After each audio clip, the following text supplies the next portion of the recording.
E aí, trabalhadores, beleza? Bem-vindos para mais um vídeo aqui. São ações. O foco do vídeo é falar basicamente o que são as ações e como se tornar sócio de uma empresa. Então vamos pelo início. O que são as ações? Basicamente, as ações são a menor parcela do capital das companhias. Aí se pergunta, tá, Will, mas como assim? Não entendi.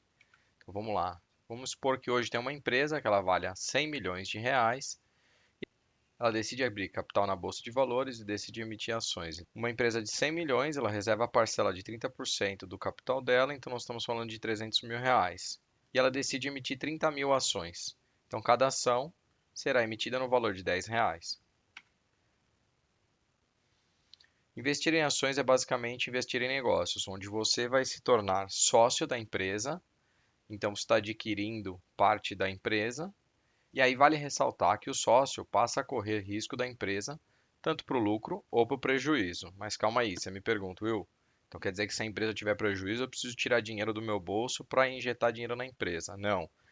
Existem regulamentações que garantem onde os acionistas não precisam injetar dinheiro nas empresas. Porém, você corre o risco de ter prejuízo com a empresa, pois se uma empresa começa a ter muitos prejuízos, ela pode entrar em recuperação judicial e chegar até a falência. E o valor que você comprou pela ação, vamos supor no caso ali de cima, onde nós pagamos 10 reais o valor da ação, ela pode chegar a diminuir o valor da ação ou até mesmo virar pó. É quando a empresa vai à falência e o valor da ação fica praticamente zero. Mas também tem o lado do lucro, onde as empresas continuam lucrando, crescendo, e você pode receber esse retorno de duas maneiras, basicamente. Uma maneira é sobre os proventos, basicamente você recebe dividendos, juros sobre capital próprio das empresas, então ela distribui parte do lucro dela em forma de dividendos ou juros sobre capital próprio, e você recebe esse dinheiro na tua corretora e pode reinvestir comprando ações da mesma empresa ou comprando ações de outra empresa, os imobiliários, até mesmo utilizando esse dinheiro, trazendo de volta para a tua conta. Fica à sua disposição. Vale ressaltar que a intenção aqui do canal é ajudar vocês a investirem melhor e mostrar como eu faço. E na minha opinião, o reinvestimento é o melhor caminho. Com o reinvestimento, você vai fazer a função dos juros compostos, acaba gerando o efeito bola de neve. É quando começa a crescer cada vez mais. Então, basicamente, temos os sócios, são os investidores. Você reserva parte do teu capital gerado do teu trabalho, do teu esforço, para comprar parte dessas empresas. Então, existe a empresa, onde dentro da empresa temos os funcionários, são as equipes que trabalham dentro das empresas, tanto parte administrativa quanto a parte técnica, dependendo do setor e da empresa onde atua. E esses funcionários ficam responsáveis dentro da empresa por desenvolvimento, crescimento da empresa e buscar gerar mais lucro. E ao comprar ações das empresas, você recebe a ação, né? Vamos falar um pouco dos tipos das empresas. Basicamente, existem empresas de capital fechado, essas empresas não estão listadas na bolsa, são empresas, por exemplo, a padaria do seu Zé, onde a padaria é dele ou ele pode ter outros sócios, mas nós não temos informações nenhuma da padaria, é uma empresa fechada. E tem as empresas de capital aberto, já são as empresas listadas na bolsa. É bem mais complicado ser uma empresa de capital aberto, pois elas precisam seguir algumas regras. Então, elas devem cumprir uma série de regras para abrir o capital na bolsa, onde elas têm que dar satisfação para o mercado, tanto da parte financeira quanto da parte qualitativa, dos teus projetos. Então, tem informes trimestrais, tem informes anuais, onde essas empresas elas passam por auditorias financeiras, então tem todo um controle, uma série de procedimentos que ela precisa passar para manter esse capital aberto e estar dentro das regras para estar listada no mercado. E basicamente cada acionista tem uma quantidade de ações que resulta numa porcentagem de um total dessa empresa. Então, vamos supor, eu sou um acionista de uma empresa e eu tenho 1.000 ações dela e isso representa 0,5% da empresa. E tem outro acionista que pode ter 2.000 ações dela e ele vai ter 1% do total da empresa. Então, cada acionista tem uma quantidade de ações, porém o valor de uma ação é igual para os dois, é o valor de mercado. Vamos falar um pouco do tipo de ações. Existem as ações ON e as ações PN. Basicamente, as ações ON são ações ordinárias, elas aparecem com o final 3. As ações ordinárias são as ações que nós chamamos que você tem o direito de sócio, né? Você tem o direito de voto em assembleia. Vale ressaltar que o poder do teu voto vai de acordo com a porcentagem que você tem do total dessa empresa. Então, um acionista minoritário que tem 10 ações numa empresa, o voto dele não vai ser tão significativo. Quando você é um sócio e tem maior porcentagem dessa empresa, você tem um poder maior em cima do teu voto. As ações ordinárias dão o direito de tag along.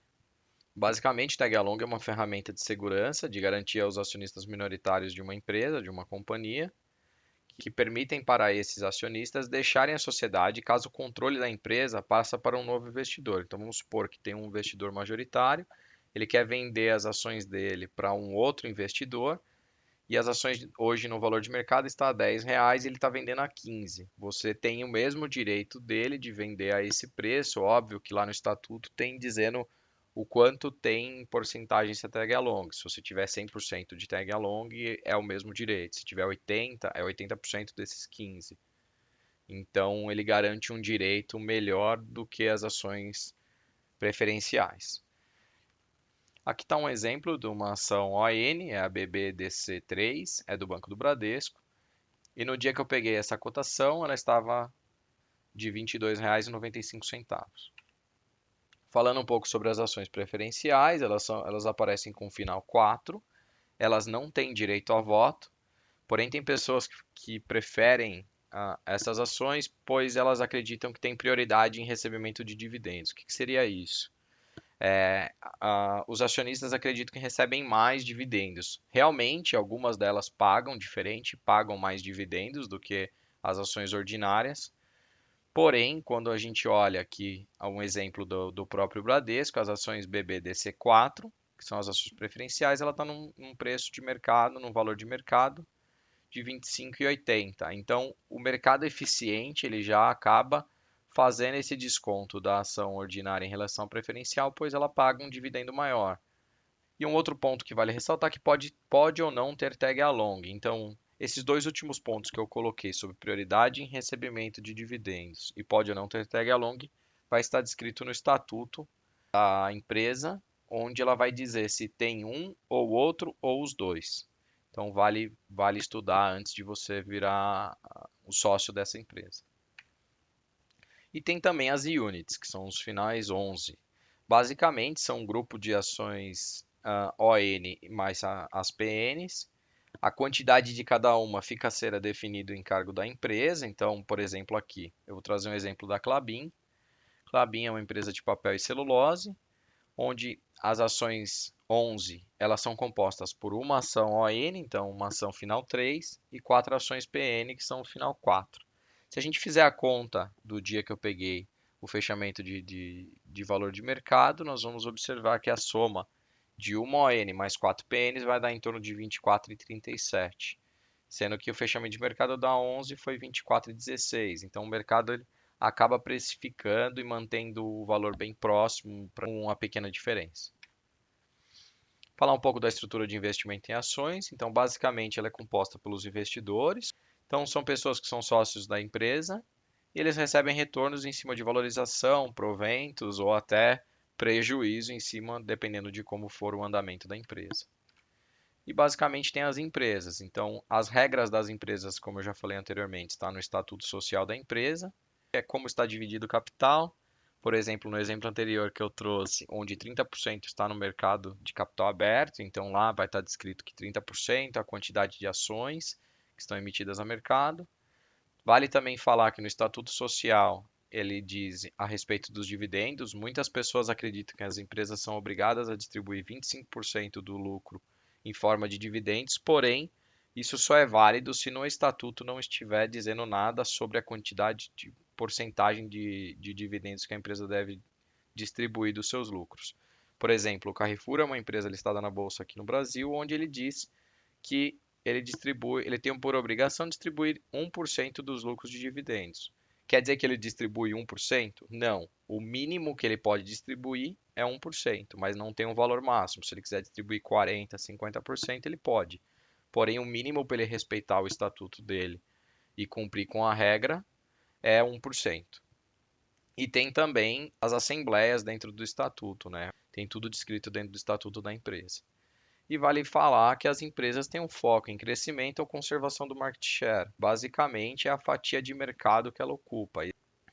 A Ambev, ela tem em torno de 60, 70% do market share em relação a bebidas alcoólicas. Então, ela é uma empresa que basicamente ela não consegue crescer tanto igual uma empresa que tem uma porcentagem menor em cima dessa fatia de mercado. Então, ela não tem muito para onde expandir. Então, o foco dela seria mais conservação desse mercado. E aí vamos para o outro ponto, que é como se tornar sócio de uma empresa. Basicamente, é primeiro fazer a análise dessa empresa, os locais que devem ser feita a análise dessa empresa, primordialmente, é o site de relacionamento com o investidor. E tem outros sites também que eu vou deixar aqui na descrição, que eu utilizo para fazer algumas análises, que é o Fundamentos e o Fundamentei.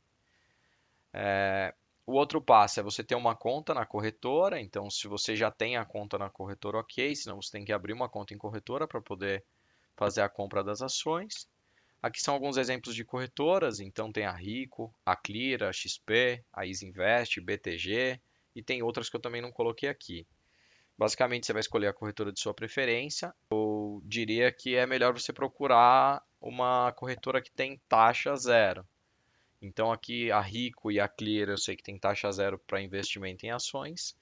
Se você também for investir em fundos imobiliários, eu sei que praticamente todas as corretoras têm taxa zero para investimentos em fundos imobiliários, tá? Agora voltando para ações, tem algumas empresas que cobram algumas taxas. Por exemplo, a XP, para cada ordem enviada de compra ou venda, você paga um valor hoje que está em torno de R$ 4,90 por ordem. Depois de você ter essa conta na corretora, você vai acessar o home broker da corretora. Não se assuste. Cada corretora tem uma plataforma ideal para o seu perfil, que você sinta familiaridade para mexer na plataforma. Mas basicamente ela é bem simples. Todas as plataformas não têm muita dificuldade de utilizar. Você vai colocar o ticker, que é o código da ação. Ele é composto por 4 letras e um número, ou 2 números no caso da Unity. Você vai seguir com o próximo passo, que é comprar a quantidade de ações desejadas. Então você vai entrar lá, colocar o código da ação, colocar em comprar e escolher a quantidade de ações desejadas. E aí você pode colocar o valor que você quer pagar nela ou dar uma ordem a mercado que comprar no valor que está sendo vendido naquele momento. E aí, por final, você acompanhar a evolução dessa empresa. Basicamente, você vai utilizar o site de relacionamento com o investidor. Lá você vai ter acesso a todos os informes trimestrais ou anuais e também demais documentos de apresentações e evoluções da companhia. Vale ressaltar que as informações sempre devem ser consultadas no site RI das empresas. E aí vamos para um outro ponto, que é como diminuir o risco das ações. De novo, nós estamos falando de renda variável, então existe risco em investir em renda variável. Tem o risco de variar para cima quanto variar para baixo. Então, como você diminui esses riscos? Você tem que analisar bem a empresa e analisar bem o setor. Depois, mais para frente, eu vou mostrar para vocês como é que eu faço para fazer essas análises. Segundo ponto, que é imprescindível para você diminuir os riscos, é basicamente utilizando a diversificação. Mas aí você me pergunta, como assim diversificação? A diversificação seria diversificação em setores diferentes e em empresas diferentes dentro desse mesmo setor. Então, por exemplo, vamos supor, a gente tem o setor elétrico, onde dentro do setor elétrico você tem as geradoras, as transmissoras e as distribuidoras. Eu trago aqui os exemplos de algumas empresas, a EQTL, a ENGIE e a NBR. Basicamente, a EQTL ela atua nos 3 segmentos, que é a geração, distribuição e transmissão. A Engie atua muito forte no segmento de geração, porém entrou no setor de transmissão. E a NBR atua também nos 3 segmentos, porém bem forte no setor de distribuição. Aqui na região de São Paulo, a gente recebe a conta da EDP, a NBR nada mais é do que a EDP. Então, aquela continha de luz que vem para você no final de todo mês, para você pagar, é dessa empresa. Então, se você virar sócio dela, é como se você estivesse recebendo de volta esse dinheiro. Então, olhando aqui, basicamente a geração é aonde tem as termoelétricas, as hidrelétricas, as energias eólicas, as geradoras de energia eólica. Aqui no exemplo da imagem nós estamos falando da energia eólica, para gerar energia. Da geradora, ela transmite para aquelas torres de alta tensão, responsável por fazer a transmissão entre a geradora e a distribuidora. Essas torres a gente consegue observar bastante na beira de estrada, passando por grandes terrenos, né? E distribuidora, que é onde a gente consegue enxergar, que são os postes de alta tensão que a gente vê nas ruas. E basicamente ele leva energia para nossas casas, prédios, áreas comerciais dentro das grandes cidades e pequenas cidades. Então, continuando no ponto de diminuição de risco, o foco das ações tem que ser em cima das empresas de boa quali e boa quanti. Como assim? Boa qualitativamente, então será feita uma análise qualitativa dessa empresa e do setor, então fazer uma análise SWOT, entender as vantagens competitivas, o setor que ela atua, como ela se desenvolve dentro do setor, quais são os concorrentes delas, e tem a análise quantitativa, que basicamente é olhando os números da empresa. Então você vai olhar o demonstrativo de resultado, vai olhar fluxo de caixa e olhar como a empresa utiliza esse dinheiro, se ela está tendo lucro ou não, como ela está atuando em cima disso. Então, basicamente, os pontos vai baseado na sua análise. Então, para você, você pode analisar uma empresa e achar que ela é boa qualitativamente e quantitativamente, e na minha visão, ela talvez não seja em algum desses pontos, ou vice-versa. Eu posso achar a empresa boa nos dois pontos e você, na sua análise, não encontrar essa mesma visão. Vale ressaltar que cada um tem a sua visão de cada empresa. Lembrando que aqui no canal, no que é o Buy and Hold, visando investimento de longo prazo, então é essencial controlarmos os riscos. Então, voltando, diversificação é um ponto crucial dentro da carteira de investimentos para a diminuição desses riscos.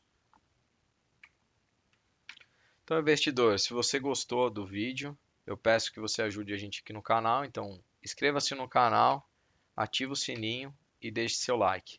Muito obrigado e até a próxima.